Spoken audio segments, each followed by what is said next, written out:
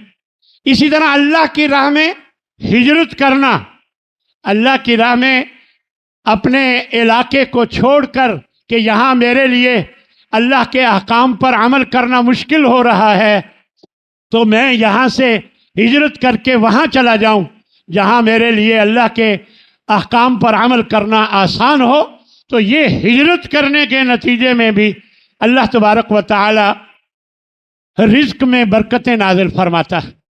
اسی طرح 9ویں نمبر پر فرمایا کہ دینی طلبہ اور علماء، جو دین کی خدمت کرنے والے علماء ہیں، ان پر خرچ کرنا یہ بھی رزق کی فراخی کا ایک سبب ہے۔ اور 10ویں نمبر پر کمزور مسلمان، کمزور لوگ، مساکین، ان کے ساتھ احسان کرنا۔ اور 11ویں نمبر پر فرمایا کہ اللہ کا شکر ادا کر، لئن شکرتم لأزیدنکم، اگر تم شکر ادا کرو تو میں تمہیں اور زیادہ عطا کروں گا۔ یہ بات اللہ تبارک و تعالی ارشاد فرماتا۔ یہ وہ اسباب تھے جو میں نے پچھلی مرتبہ آپ کو بتائے۔ تو آج پہلے نمبر پر درود شریف کثرت سے پڑھنا۔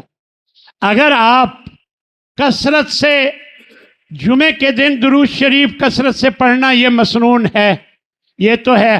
اس کے علاوہ بھی اگر آپ کثرت سے درود شریف پڑھتے رہتے ہیں تو اس کے نتیجے میں اللہ تبارک و تعالی آپ کے رزق میں برکتیں نازل فرماتا ہے۔ اور اس کے بعد ایمان اور عمل صالح، ایمان، اللہ پر ایمان لانا، اللہ کی وحدانیت کو تسلیم کرنا، انبیاء اور رسل پر ایمان لانا، اللہ کے فرشتوں پر ایمان لانا، اللہ کی آسمانی جو کتابیں ہیں ان پر ایمان لانا، قیامت کے دن پر ایمان لانا، یعنی اپنے ایمان کو درست کرنا۔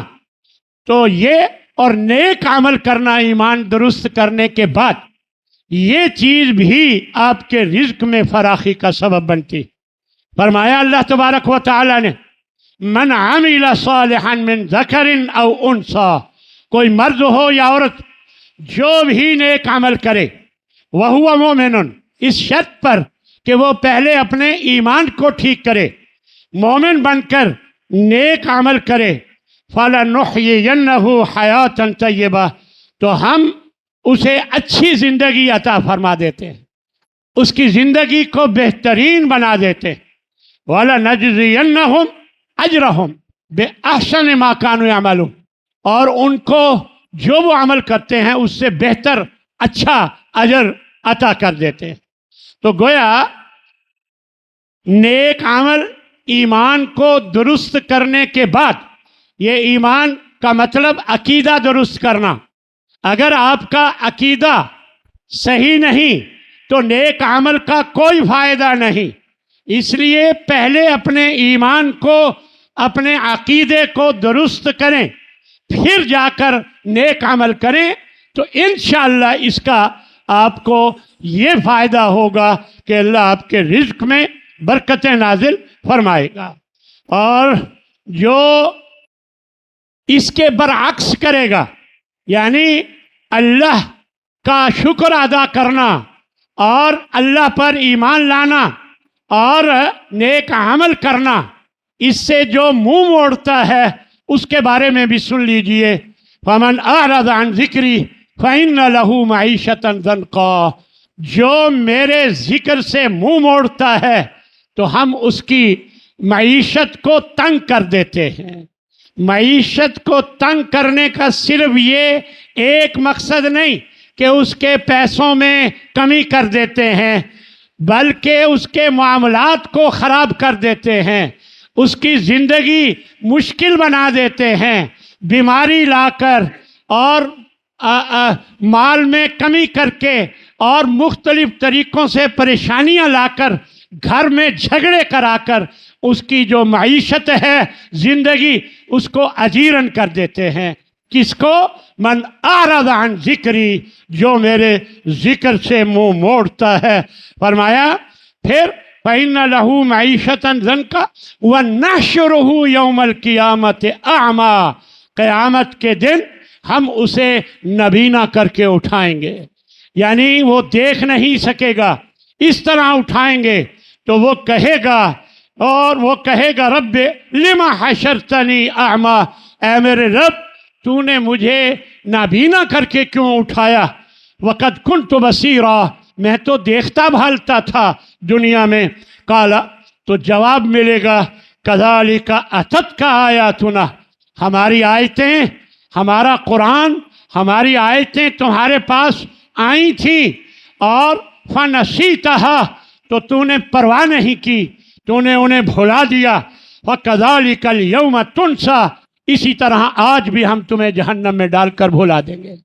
تو میرے بھائیوں، یہ اللہ کے ذکر سے منہ موڑنے، نیک عمل سے روگردانی کرنے کے نتیجے میں یہ ہونا ہے. اور یہ بات اللہ تبارک و تعالیٰ نے قرآن مجید میں ہمیں بتا کر ہمیں رہنمائی دے دی ہے. اس کے بعد 14ویں نمبر پر قرآن مجید کی کثرت سے تلاوت کرنا. جب موقع ملے قرآن مجید کی تلاوت کریں. اللہ اس قرآن کی تلاوت سے آپ کے رزق میں برکتیں نازل فرمائے گا. وَهَذَا كِتَابٌ أَنزَلْنَاهُ مبارک، یہ کتاب ہم نے جو اتاری ہے یہ بہت برکت والی ہے، بہت برکت والی ہے. اس کی وجہ سے رزق میں برکتیں، صحت میں برکتیں، مال میں برکتیں آ جاتی ہیں. تو یہ برکت والی کتاب ہے. فرمایا فَاتَّبِعُوهُ، اس کی پیروی کرو، اس کو مانو، اس پر عمل کرو. اور وَاتَّقُوا لَعَلَّكُمْ تُرْحَمُونَ، اللہ سے ڈر کے رہو تاکہ تم پہ رحم کیا جائے، تاکہ تمہارے رزق میں فراخی کر دی جائے. اسی طرح 15ویں نمبر پر برکت کی دعا کرنا، اللہ سے برکت مانگنا، اللہ سے اور یہ اللہ کے نبی صلی اللہ علیہ وسلم کا طریقہ تھا. آپ یہ دعا مدینہ میں جب آئے تو فرمایا کرتے تھے اللہم بارک لہم فی اللہم بارک لنا فی مدینتنا، اے اللہ ہمارے اس شہر مدینہ شہر میں برکت نازل فرما. وفی ثمارنا، ہمارے پھلوں میں برکت نازل فرما. وفی مدنا وصاعنا، ہمارے مد اور صاع جو پیمانے ہیں تولنے کے، ان میں بھی برکت نازل فرما. تو اللہ کے نبی برکتوں کی دعا ہمیں سکھاتے اور خود بھی کیا کرتے تھے. اور فرمایا اللہم، آپ ایک موقع پر ایک صحابی کے مہمان بنے، انہوں نے آپ کی ضیافت کی، آپ کی خدمت کی، تو آپ نے انہیں برکت کی دعا دی. اللہم بارک لہم فیما رزقتہ، اے اللہ جو انہیں رزق دیا ہوا ہے اس میں برکت نازل فرما. اے اللہ واغفر لہم وارحمہم، ان کی بخشش کر دے، ان کو معاف کر دے، ان پہ رحم فرما دے. تو یہ جو بھی نیکی کرے آپ کے ساتھ احسان کرے، تو اللہ کے نبی کا یہ طریقہ ہے، سیرت ہے کہ اس کو دعائیں دیں، اس کی برکت کے لیے، اس کے گھر میں برکتیں نازل کرنے کی اسے دعا دے کہ اللہ ان کے گھروں میں برکت نازل فرمائے. اسی طرح 16ویں نمبر پر خرید و فروخت میں سچ بولنا، یہ بھی رزق میں فراخی کا سبب ہے. اللہ کے نبی صلی اللہ علیہ وسلم ارشاد فرماتے ہیں البیعان بالخیار، دو خریدنے اور بیچنے والے دونوں کو اختیار ہے ما لم یتفرقا، جب تک وہ اس مجلس سے جدا نہیں ہو جاتے، ان کو اختیار ہے کہ وہ دینے والا سودا واپس کر لے لے اور لینے والا اسے واپس کر دے. یعنی یہ دونوں کو اختیار ہے جب مجلس ابھی وہی باقی ہے. یعنی آپ سودا لے رہے تھے، اس نے دے دیا، آپ نے پکڑ لیا، خیال آیا کہ نہیں یہ مجھے نہیں چاہیے، تو آپ واپس وہی کر سکتے ہیں.